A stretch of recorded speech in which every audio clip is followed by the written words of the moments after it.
Kepentingan apa saudara AKBP MR Dayan? Saya ulangi, kepentingan apa dia sama Kabid Propam Kombes Pol Purnawirawan Syamsuddin Lubis? Saya ketuk hatinya Anda semua jujur. Ingat, saya tidak akan mundur sampai ke liang lahat saya. Saya tidak akan mundur demi kebenaran dan keadilan itu. Jadi saya sampai saat ini tidak pernah diberita cara tersangka tipikor menerima suap. Sampai saat ini.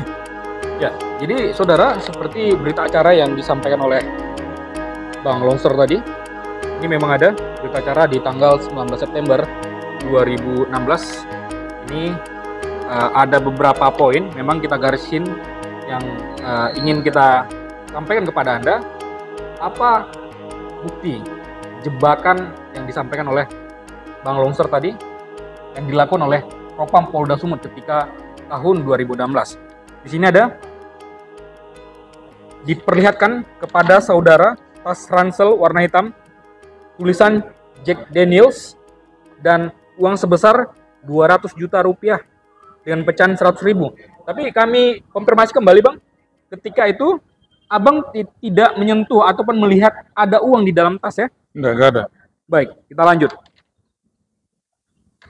Di poin A, jawaban Triyono Herlambang, benar tas warna hitam ada tulisan Jack Daniels dan uang yang diperlihatkan oleh penyidik adalah uang yang saya serahkan kepada Longser Siombing pada 3 September 2016 pukul 17.15 waktu Indonesia Barat di Dorsmer Global yang terletak di Jalan Kapten Sumarsono, Medan.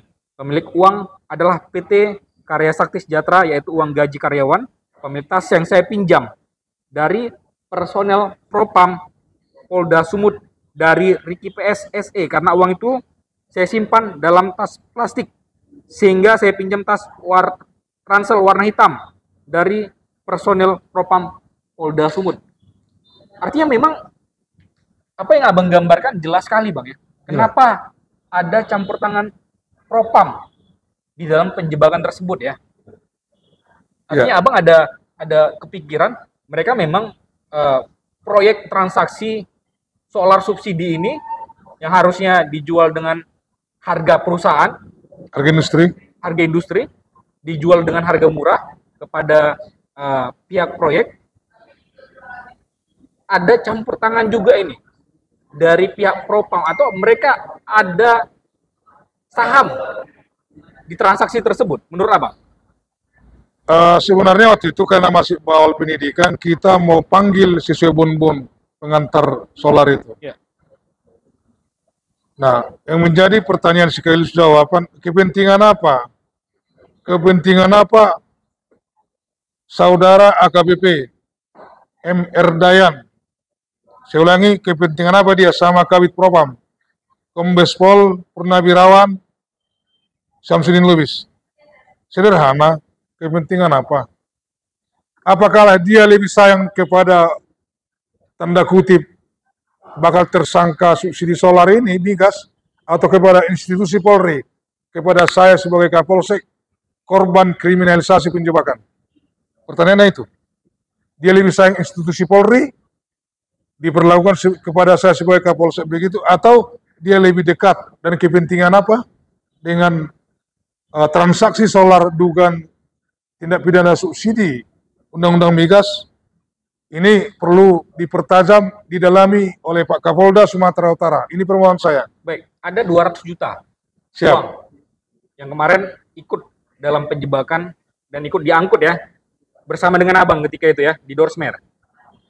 Uang itu saat penjemputan dengan Abang di lokasi Dorsmer tersebut, siapa yang membawa uangnya? Triyono Herlambang datang. Baik. Diserahkan, diletakkan. Jadi saya belum, maaf ya. Baik. Ini cerita sebenarnya saya hanya lihat tas. Saya tidak lihat uang. Karena juga saya nggak suka. Ini kan tadi pembicaraan sebelumnya dengan Kapolres, karena terpaksa lalu lintas. Diserahkan, diletakkan di meja sebelah kiri saya nunggu mobil dicuci. Sebenarnya bukan mobil, sepeda motor. Di Dorsmer itu diletakkan kurang lebih dia nggak ada satu menit sudah datang 7 orang propam Baik. dipimpin oleh AKBP M. Rendayan. Abang di borgol ketika itu. Oh tidak, cuman HP saya langsung diamankan, oleh Kompol Zulkarnain Sinulinga. Baik. Tas siapa Saya yang membawa? menghubungi Kapolres, Tas siapa yang membawa selanjutnya? propamnya, Propam. Iya. Abang ingat siapa? si Ibtu Pamilu Takaul. Itulah yang membuat laporan ke abang. Iya, yang buat laporan polisi. Berarti mereka yang tahu jumlah uang sebenarnya ya, bukan abang ya? Tadi kan sesuai BAP di situ diisi kok nggak salah ya. Di persidangan itu saya masih ingat. Ini pertanyaan Sontan Merauke, Majelis Ketua Persidangan, sanggup kau menjatuhkan Kapolsekmu kawan ini ke jurang? Nah harapan saya tuh itu, saya ini bebas murni. Bebas dari dakwaan dan tuntutan jaksa. Baik, barang bukti tersebut Karena kemana? diakui di persidangan. Baik, barang bukti tersebut kemana? Setelah dibawa oleh orang propam. Oh dibawa kita ke lantai 2 propam, di kamar ruangan Subbit Paminal. Pertama ke ruangan AKBP M. Rendayan. Uang dan abang dibawa ke ruangan propam MRD. Di M. Rendayan di meja kerjanya dia. Baik. Dengan sombong kali kau. Aku minta tolong kasus di sana masalah migas ini. Kau ya aku menyuruh itu. Saya menyuruh Triyono. Udahlah, nggak usah terlalu banyak. Periksa saja saya. Karena saya merasa tidak pernah melakukan hal itu. Sebagaimana kita ceritakan terdahulu, ini kan bersama dengan Kapolres dan Triyono Lambang untuk proses SP3 yang sudah kasus proses penyidikan. Itu sebenarnya. Baik, sudah di ruangan propam. Uang tersebut, uang yang dikatakan di dalam BAP sekitar 200 juta. Lalu kemana barang bukti? Besoknya pagi itulah diserahkan ke Krimumpolda Setelah sama itu, Abang, Kompol Effendi Nenggolan. Di situ baru ditunjukkan dihitung. abang ikut dalam penghitungan uang? Dihitung saya lihat waktu itu ada di situ mobil BRI ya, nggak salah saya. Di situ ada mesin hitung.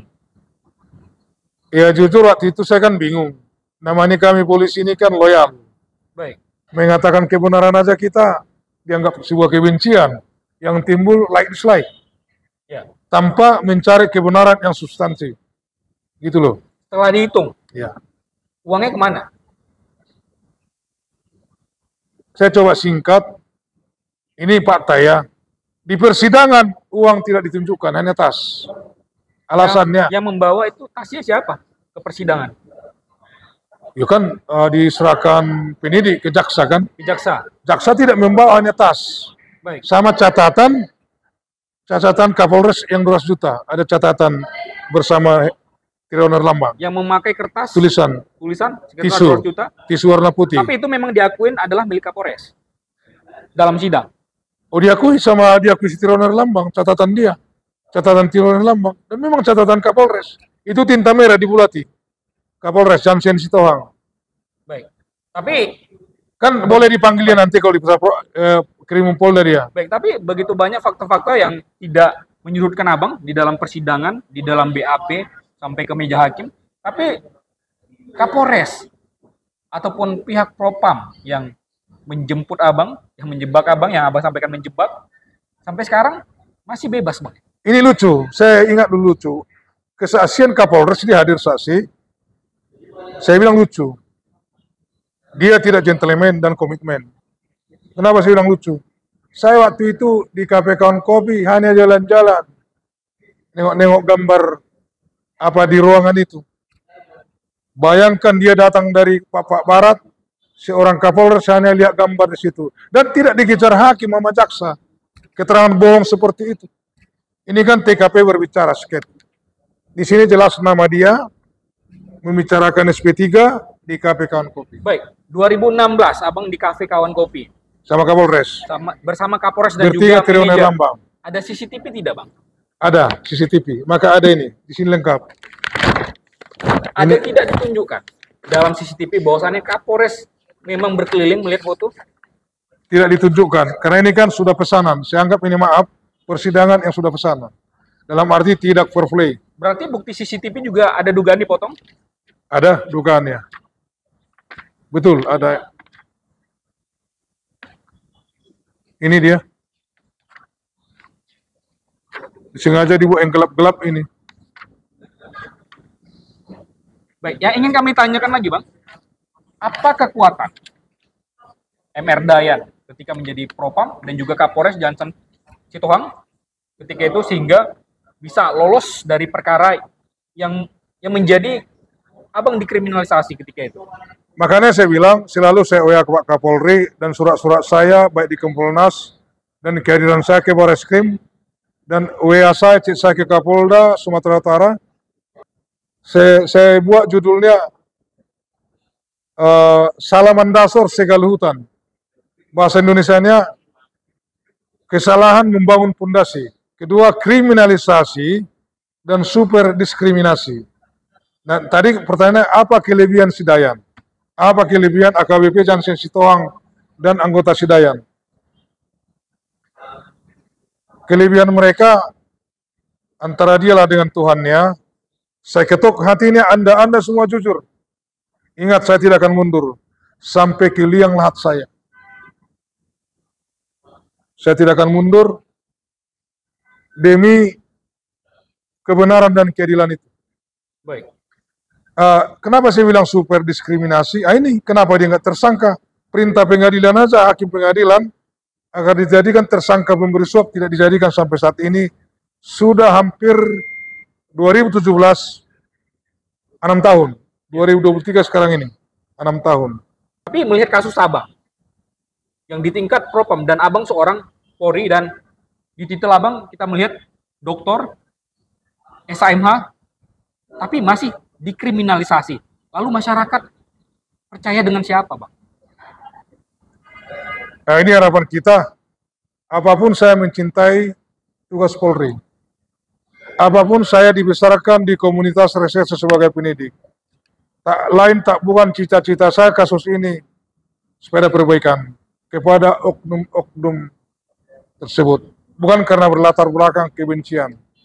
Murni kita mencintai ke depan ada penegakan hukum yang berkeadilan, tidak diskriminatif, dan jangan dikriminalisasi.